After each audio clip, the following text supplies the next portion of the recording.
combien coûte ou rapporte un mort du Covid? Alors c'est public.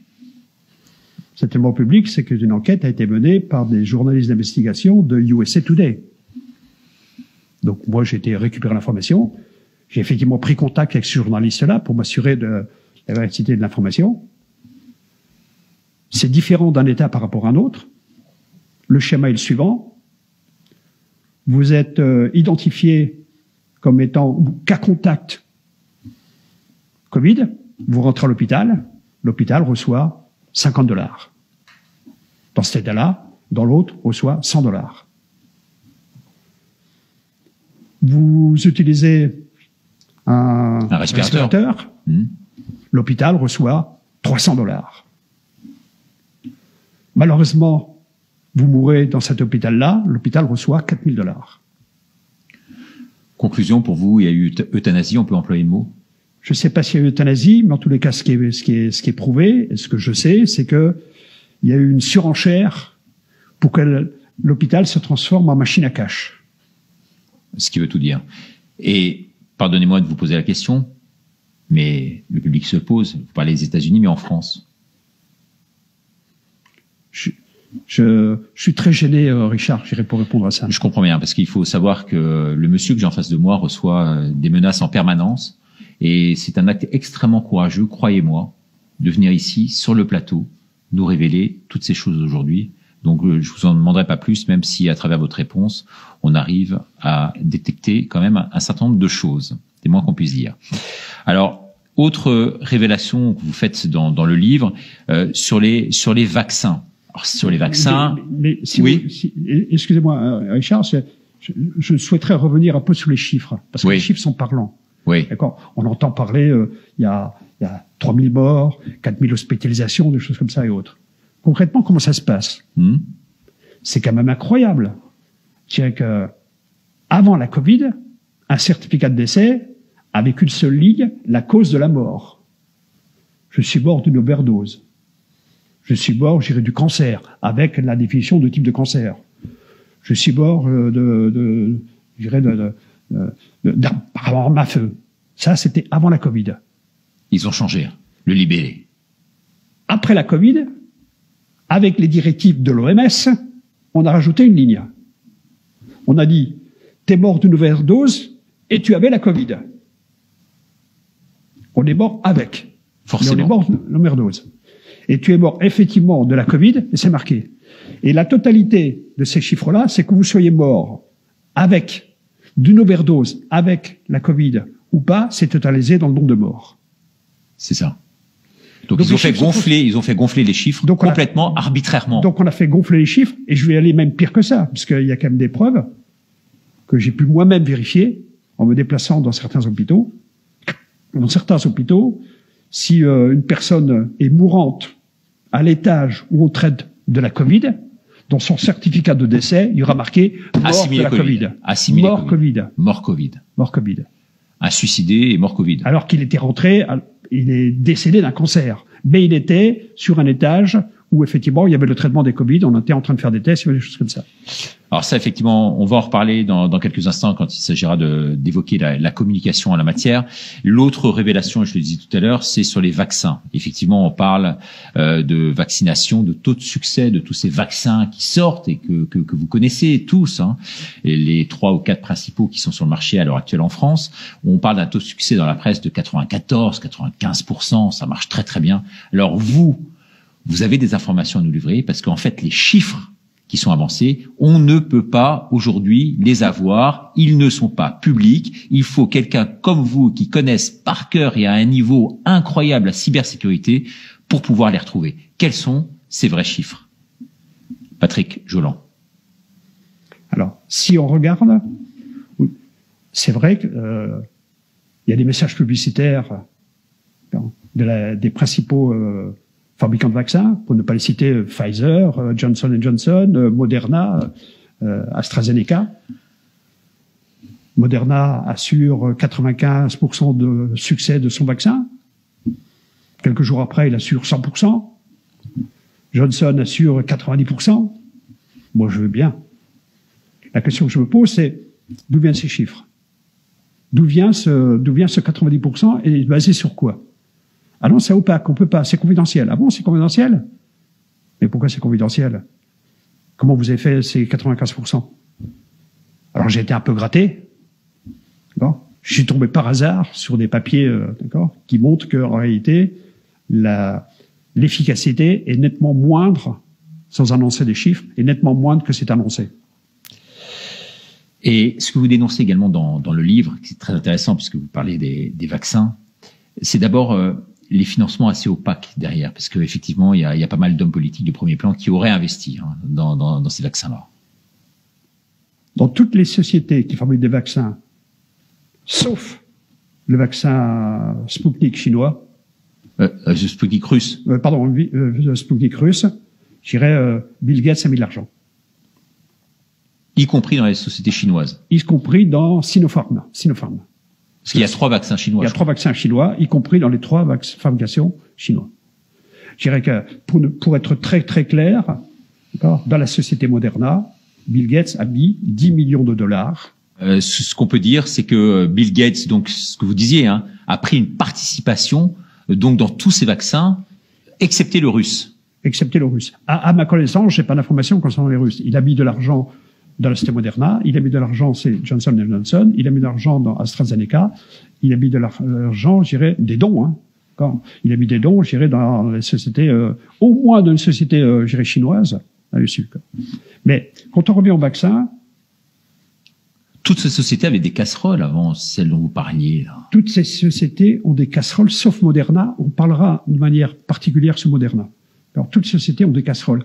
Si vous me posez la question, Richard, pourquoi tu ne te fais pas vacciner, Patrick? Premièrement, c'est des sociétés, ce sont les seules sociétés qui fabriquent des produits sur lesquels elles ne sont pas responsables.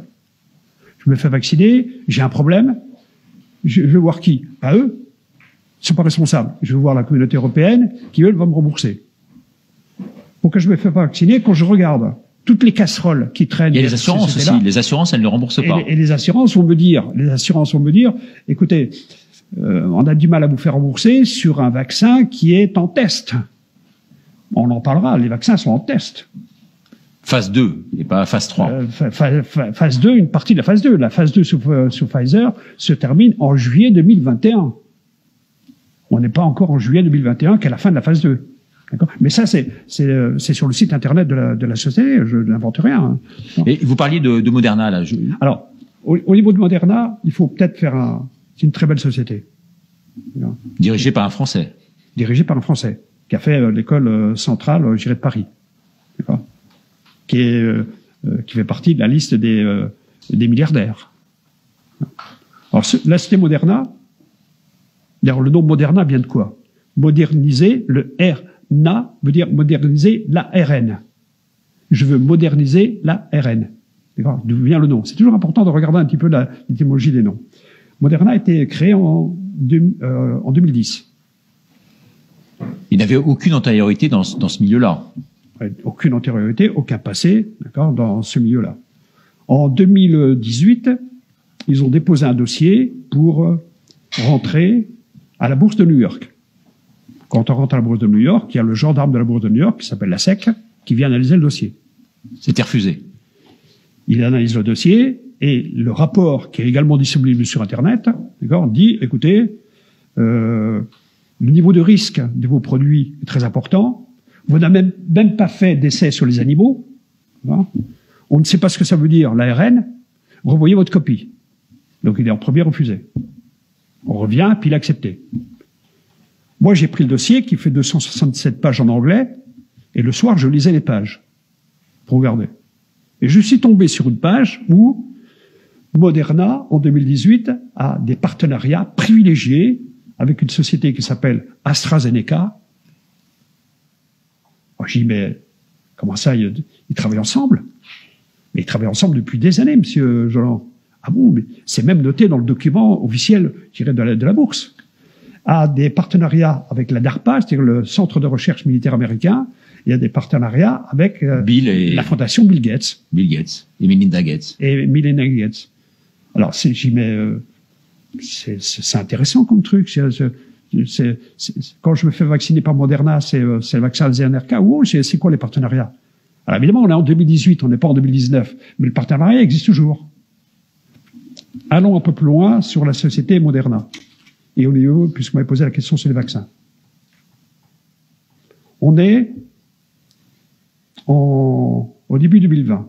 Le 11 janvier, et c'est marqué sur le site de la société, le 11 janvier 2020, sur le cycle de développement du vaccin de la société Moderna, il y a une petite case qui est écrite « Les Chinois nous ont fourni le génome, la séquence génomique de la Covid. Et grâce aux Chinois, on a pu, 3 jours après, créer notre propre génome et 3 mois après, sortir la phase 1 du vaccin. » Ils sont vraiment sympas, les Chinois. Ils sont vraiment très sympas. Ils leur ont donné comme ça, c'est un petit cadeau de bienvenue. C'est un petit cadeau de bienvenue, surtout que ils fabriquent eux-mêmes des vaccins. Hein.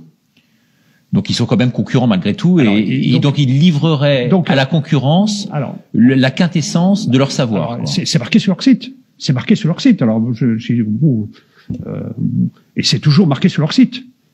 Après bon, le 11 janvier. Alors, je dis le 11 janvier. Je regarde sur le site de l'OMS. Et effectivement, c'est confirmé le 11 janvier. Mais je regarde, mais qui fait le maximum de dons à l'OMS? C'est Bill Gates. 70% du budget de l'OMS est Bill Gates. Mais qui a mis un maximum d'argent dans Moderna? C'est Bill Gates. Donc la date du 11, j'y crois pas. Alors j'y crois pas, et je vais faire un tour sur la Maison Blanche. Et je tombe sur des communications de Mike Pompeo, le secrétaire d'État, qui dit « Les Chinois, on est le 22 avril 2020, les Chinois ne jouent pas le jeu, ils nous ont toujours pas fourni la génome du virus, on ne sait rien faire. » Alors qui croire? Qui croire? Il y en a qui dit « On a la génome, on peut fabriquer, on est le 11 », et il y en a un autre qui s'appelle le secrétaire d'État qui dit « Écoutez, le 22 avril, j'ai rien reçu, et au mois de juillet, j'ai toujours rien reçu. » Alors qui ment dans l'affaire? Qui ment dans l'affaire? En tous les cas, moi je suis population, donc toute le bricolage, j'allais dire la magouille interne, je ne veux pas en entendre parler. Moi, ce que je veux faire, c'est est-ce que je dois faire confiance à ce type de vaccin-là? Voilà, et c'est pour ça que vous avez écrit ce livre, donc Un monde de menteurs. On nous ment, en gros. On nous ment sur tout. On nous ment sur tout. 80% des informations, et je le redis, qui circulent aujourd'hui sur Internet, des informations dites officielles, sont, selon vous, fausses. Alors, revenons à Bill Gates un court instant, parce que Bill Gates, dans un premier temps, on l'a compris, il aurait investi dans ces sociétés-là, pour les intérêts qui lui incombent. Et puis, parallèlement, il investit énormément, et c'est ça qui est très intéressant, dans la communication. Parce qu'il fallait aussi qu'il maîtrise complètement la communication. On sait qu'il a investi dans le monde, mais pas uniquement dans le monde. Le monde à hauteur en France de 2 millions d'euros, en tout cas entre 1,4 million et 2 millions, mais plus vers 2 millions visiblement. Plus vers 2 millions. Et pour le reste, est-ce que vous pouvez nous livrer la liste des journaux dans lesquels il aurait investi? Alors, j'irai question. Bill Gates, je ferai un livre sur Bill Gates. Il est prévu. D'accord. Je me tâte de savoir si je raconte tout. Bill Gates a investi dans tous les laboratoires, que ce soit Merck, que ce soit Novartis, que ce soit, je dirais, AstraZeneca, que ce soit Johnson & Johnson, que ce soit Moderna et autres. Il investit des centaines de millions de dollars. Des centaines de millions de dollars. Bill Gates, pour un certain nombre de raisons, a chapeauté la presse et les médias. Il a fait des dons au Monde, il a fait des dons à Al Jazeera, comme journal, il a fait des dons à la BBC. Al Jazeera. Il a fait des dons à la BBC. D'accord. Il a fait des dons, je dirais, Guardian, je crois. The Guardian, d'accord. Il a fait des dons à l'école de journalisme européenne. Pourquoi? Pour la formation des journalistes de demain. Pourquoi? Comme j'ai l'esprit un peu mal placé, ça dépend comment je me lève, je me suis dit, avec ça, le journal Le Monde n'est pas prêt de faire un mauvais papier sur Bill Gates, quoi. Et puis il a également investi dans pas mal de journaux d'Europe de l'Est. Et beaucoup investi dans les journaux d'Europe de l'Est. En tous les cas, écoutez, je pense que, comme disait ma grand-mère, la coupe est pleine, après tout ce que vous venez de nous livrer comme information de toute première importance. On va pas en dire plus, parce que quand même, il faut maintenir le suspense et que les téléspectateurs puissent lire votre livre. En tout tout cas, on a passé, je crois, plus d'une demi-heure en votre compagnie, ce qui est déjà énorme. Et en tout cas, je vous remercie infiniment d'être venu très courageusement. Et je le dis haut et fort, parce que des gens comme vous, je veux dire, il y en a pas beaucoup qui osent dire tout cela à l'antenne, chez nous et dans les conditions du direct. Et donc, effectivement, un monde de menteurs, la cybersurveillance au service de la vérité. Il n'y a pas que le Covid. Ce sera peut-être l'occasion de revenir sur cette chaîne ou sur une autre pour en parler. En tous les cas, merci infiniment d'être venu. Patrick Jolan, merci à vous, téléspectateurs, de nous avoir suivis. Envoyez toutes vos réactions à présent sur le site de François. Et merci pour votre fidélité. Au revoir.